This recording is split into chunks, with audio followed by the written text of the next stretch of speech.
Nationalism होता क्या है। नेशनलिज्म आपकी एक फीलिंग होगी जो आपकी आपके नेशन के लिए है। नेशन के लिए फीलिंग कैसी, आपकी लॉयल्टी की, आपके लव की, आपके सेक्रीफाइस की जब फीलिंग होती है तो उस चीज को आप लोगों ने नाम दिया है नेशनलिज्म। इसके अलावा एक और फीलिंग होती है जिसको आप बोलते हो पेट्रियोटिक फीलिंग। पेट्रियोटिक फीलिंग और नेशनलिज्म फीलिंग दोनों सेम सी होती है, बट फिर भी बहुत बड़ा चेंज होता है। आपकी कंट्री के जितने भी लीडर्स होते हैं वो काम करते हैं नेशनलिज्म की फीलिंग के साथ, और जो आपकी कंट्री का सोल्जर होता है वो काम करता है पेट्रियोटिक फीलिंग के साथ। जैसे अगर हम लोग देखें कि अगर कोई पर्सन आपके सामने आता है, आपकी कंट्री को क्रिटिसाइज करना स्टार्ट करता है कि आपकी कंट्री करप्ट है, कुछ भी है, जैसे भी वो तरीके से वो क्रिटिसाइज करता है, अगर आप उसकी बात सुन के और उसको करेक्ट करते हो सकता है कि कुछ पर्सन हमारी कंट्री में करप्ट हो, लेकिन सब लोग नहीं है। हमारे पास एक रिच हेरिटेज है किस चीज़ की, आपके कल्चर की, आपके रिसोर्सेज की, वो सब उसको आप बता के अपनी कंट्री को जस्टिफाई कर देते हो कि हमारी कंट्री खराब नहीं है। ये फीलिंग थी आपकी नेशनलिज्म की फीलिंग। दूसरी फीलिंग, जब कोई आपके सामने आके बोलता है कि इंडिया एक करप्ट कंट्री है, उसको बोलने भी नहीं देते, उससे पहले उसको पकड़ के पीटना स्टार्ट कर देते हो, वो फीलिंग होगी आपकी पेट्रियोटिक फीलिंग। क्लियर दोनों का डिफरेंस। अब बात करना है कि हम लोगों को नेशनलिज्म इन यूरोप को करना है। यूरोप को सबसे पहले आपकी एनसीईआरटी ने चैप्टर में क्यों डाला है, क्योंकि पूरे वर्ल्ड को, पूरे कॉन्टिनेंट्स को किसने कैप्चर कर रखा था, मोस्टली यूरोपियन कंट्री ने कर रखा था। अब यूरोपियन कंट्री में जो कुछ चेंजेस आएंगे वो ऐसा ऐसा पूरे यूरोप में ही या पूरे वर्ल्ड के अंदर ही स्प्रेड होंगे। तो यहाँ हम लोगों ने देखा है कि अब नेशनलिज्म को स्प्रेड करने के लिए सबसे पहले आपको चाहिए क्या मेथड चाहिए, क्या वेपन्स आप यूज करोगे नेशनलिज्म को स्प्रेड करने के लिए। सबसे पहले आया आपके पास सिटीजन, उस कंट्री के, उस नेशन के जो लोग हैं, पॉपुलेशन है, वो अपनी कंट्री से प्यार शो करती है। कैसे शो करेगी, वो जिस तरीके से उनको लगता है वो वैसे करेगी। अब इसमें आप नाम दे सकते हो कि लिबरल्स हो सकते हैं, वो रेवोल्यूशनरी हो सकते हैं। अब लिबरल जब वो अपनी कंट्री के लिए काम कर रहे हैं तो वो लिबरल है। जब वो रेवोल्यूशनरी, उनको किसने टाइटल दिया है, जो आपकी कंट्री को कैप्चर करके बैठे हैं। अगर हम भगत सिंह की बात करें तो भगत सिंह हम लोगों के लिए एक रिस्पेक्टफुल पर्सन है। अगर यही बात ब्रिटिशर्स के कंसेप्ट से देखें तो वो क्या बोलते हैं, उनको रेवोल्यूशनरी बोलते हैं। क्लियर। तो आपके लिबरल और रेवोल्यूशनरी उनको टाइटल तब मिलता है। देन बात करते हैं लैंग्वेज। अगर आप कुछ भी काम कर रहे हो, कुछ भी अपना मैसेज स्प्रेड करोगे, आपके पास एक परफेक्ट लैंग्वेज होनी चाहिए। जब आप अपनी कंट्री के लिए नेशनलिज्म स्प्रेड कर रहे हो, वो परफेक्ट लैंग्वेज क्या होगी, जो दोनों को समझ में आए, जिसको आप समझा रहे हो। यहाँ कालक्या की बात नहीं करनी है, कालक्या का कंसेप्ट किसी को समझ आया था जो वो बोलता था।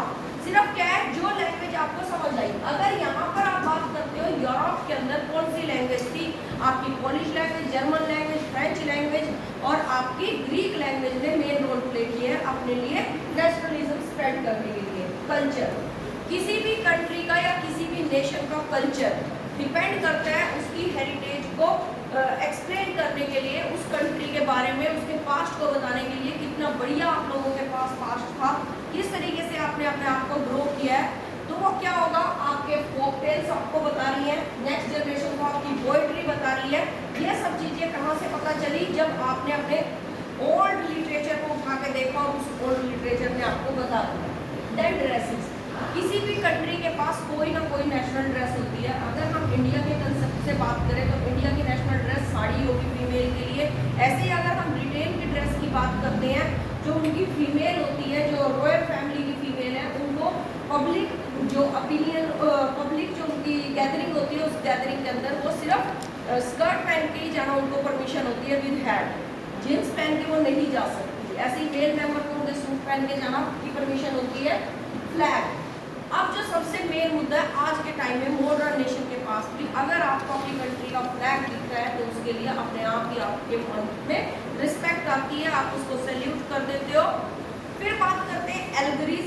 एल्गरीज क्या है, जैसे हम भारत माता की बात कर रहे हैं, जर्मन के अंदर जर्मेनिया की बात की थी, आपने अपनी कंट्री को रिप्रेजेंट किया है किसके थ्रू, एक मदरलैंड के थ्रू। जर्मन लोगों ने भी मदरलैंड के थ्रू किया है, फ्रेंच लोगों ने फादरलैंड के थ्रू, और आपके यूएस ने अंकल सैम के थ्रू अपनी एल्गरीज रखी है।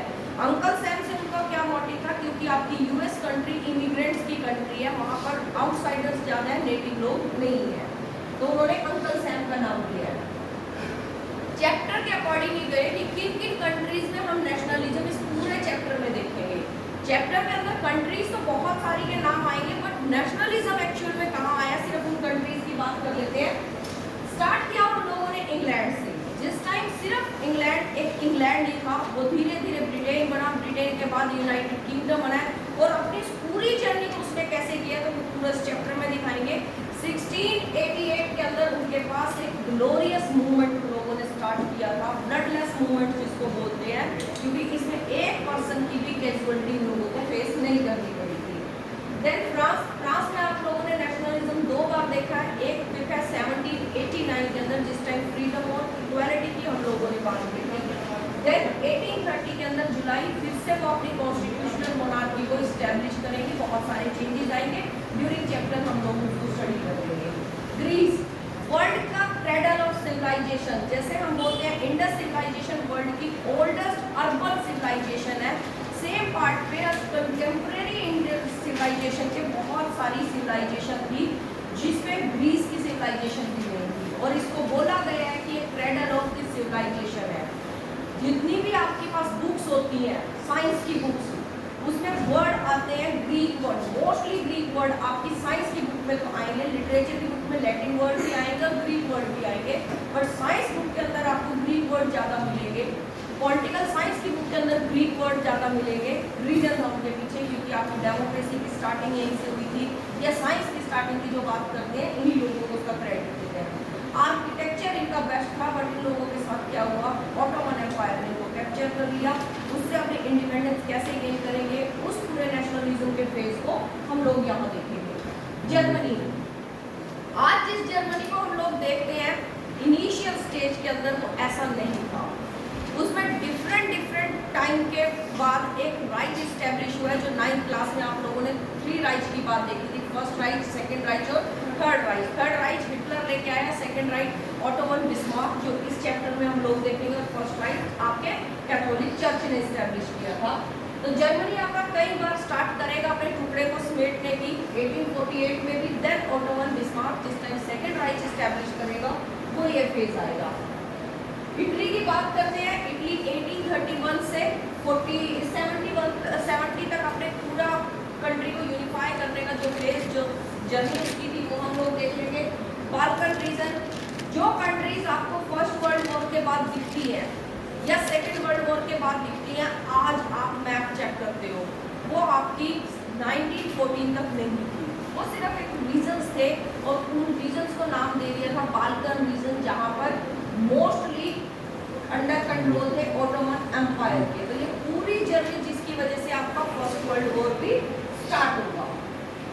अब यहाँ पर एक पेंटिंग इस चैप्टर को जैसे ही स्टार्ट किया है, एक पेंटिंग आई जो फ्रेंच आर्टिस्ट ने 1848 के अंदर पेंट की थी, जिसका नाम था फ्रेडरिक सोरियो। फ्रेडरिक सोरियो ने जब ये पेंटिंग पेंट की, तो उसने एक अपनी थीम रखी। वो थीम थी उसकी, मैं डेमोक्रेटिक थीम है, यानी पूरे वर्ल्ड के अंदर डेमोक्रेसी को इस्टेब्लिश करने जैसी उसकी थीम थी। देन वो फिर आप लोगों को बताता है कि ये पूरी तरीके से यूटोपियन है। यूटोपियन क्या है, इमेजिनरी है, एक परफेक्ट वर्ल्ड होता है जिसमें किसी को कोई पेन नहीं होगा, किसी को कोई सफर फेस नहीं करना पड़ेगा, लेकिन रियल में वो एग्जिस्ट नहीं करता। यूटोपिया वर्ड जो सबसे पहले यूज किया था विलियम शेक्सपियर ने अपने प्ले के अंदर यूज किया था। देन फिर धीरे धीरे इसका एक चलता रहा ट्रेंड लोगों में। फिर वो बोलते हैं इस पेंटिंग के अंदर किस किस मेंबर को दिखाया, वो बोलते हैं all member, all social group वहाँ पर प्रेजेंट थे, क्योंकि आपकी सोशल इक्वालिटी की बात ऑलरेडी 1848 से पहले स्टार्ट हो चुकी थी।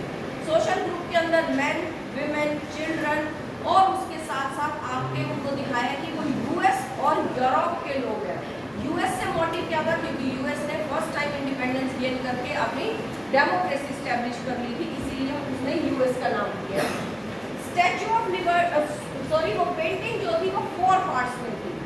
4 पार्ट्स की जब उसने पेंटिंग ड्रॉ की है, वो बोलता है कि सबसे पहले उसने ड्रॉ किया है स्टैचू ऑफ लिबर्टी को, एक फीमेल फिगर है, उसको रखा, और उस फीमेल फिगर के पास दिया उसने टॉर्च ऑफ एनलाइटमेंट दी, दूसरे हाथ में charter of rights for man. अब इसके पीछे कुछ मोटिव था। स्टैचू ऑफ लिबर्टी कहाँ है, यूएस के अंदर है। उसके हाथ में जो टॉर्च है वो एनलाइटमेंट की टॉर्च है। कैसी एनलाइटमेंट कर रही है कि लोगों को अवेयर कर रही है उनके राइट्स के लिए, उनको राइट्स कैसे चाहिए, इस चीज के लिए उन्होंने किया, मोटिवेट किया डेमोक्रेसी के पाथ पे जाने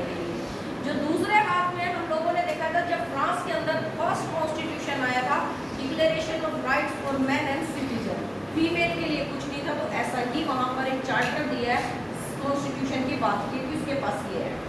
अब उन्होंने दिखाया है कि पूरा जो वर्ल्ड है यानी पूरा यूरोप जो है एक लाइन में चल रहा है, कहाँ, स्टैच्यू ऑफ लिबर्टी की तरफ। मतलब क्या था कि जैसे यूएस ने अपनी डेमोक्रेसी स्टैब्लिश कर लिया, पूरा यूरोप भी ऐसे ही डेमोक्रेसी स्टैब्लिश करेगा। जब वो लेन में चल रहे थे तो सबसे पहले लीड करने के लिए उनको आया यूएस के बाद स्विट्जरलैंड, फ्रांस, जर्मनी, ऐसे करते करते सारी कंट्रीज को उन्होंने दिखाया है कि पूरी लाइन चल रही थी। अब वो कंट्री को शो उसने कर दिया, अब बोला गया कि उनको रिकॉग्नाइज कैसे करूंगा। तो रिकॉग्नाइज करने के लिए उसने बताया कि मैंने उनको उनकी नेशनल ड्रेस से और उनके नेशनल फ्लैग से मैंने उनको रिकॉग्नाइज कर दिया। देन वो बताता है कि जिस पाथ पे वो चल रहे हैं, जो उनका रास्ता है, वहाँ के आसपास दिखाई दे रहा है किस चीज को, कि जो क्राउन्स है मोनार्की को एंड कर दिया है, कि क्राउन्स जो है वो फॉल डाउन हो गया, वो ग्राउंड पे पड़े हैं। और साथ में उसने दिखाया है कि फिर जब वो डेमोक्रेसी की बात कर रहे हैं, इस डेमोक्रेसी के लिए उसने दिखाया है ब्लेस कर रहे हैं कौन, गॉड, और गॉड के एंजल्स हेवन से उन लोगों को ब्लेस कर रहे हैं। इतनी सी बात आप लोगों को इस चैप्टर में इस तरीके से दिखाई। अब हम देखेंगे कि फ्रेंच रेवोल्यूशन को रिकॉल करके फ्रेंच रेवोल्यूशन के चेंजेस क्या थे, उनको इस चैप्टर के साथ रिलेट करते हुए चलेंगे।